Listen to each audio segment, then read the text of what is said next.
YCP నేత మాజీ మంత్రి పేర్ని నానిపై టీడీపీ సీనియర్ నేత బుద్ధా వెంకన్న తీవ్ర స్థాయిలో విమర్శలు గుప్పించారు. ఈ సందర్భంగా విజయవాడలో మాట్లాడారు. వల్లభనేని వంశీ స్వాతంత్ర సమరయోధుడు అన్నట్లుగా పేర్ని నాని తెగ బిల్డప్ ఇస్తున్నారని మండిపడ్డారు. పేర్ని నాని, నీకు అసలు సిగ్గుందా? నీ బియ్యం కుంభకోణం గురించి చెప్పు. తప్పుడు పనులు చేసింది కాకుండా నీ భార్య పేరు పెడతావా? చంద్రబాబుకు ధన్యవాదాలు చెప్పిన నువ్వు ఇప్పుడు విశ్వాసఘాతకుడిగా మాట్లాడతావా అంటూ దుయ్యబట్టారు.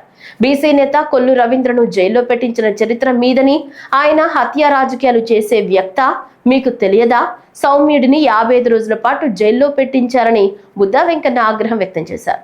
ప్రభుత్వ ఆసుపత్రి కాదా అరుపులు కేకలతో వచ్చేశాడు.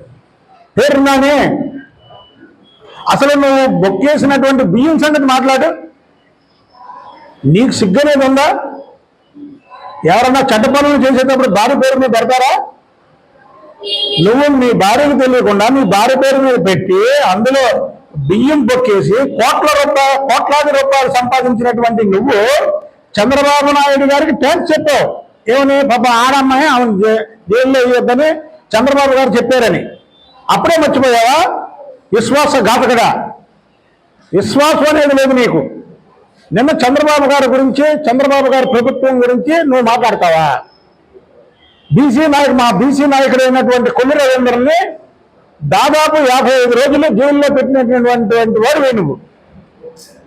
కొల్లు రవీంద్ర హత్య రాజకీయాలను ప్రోత్సహిస్తారా?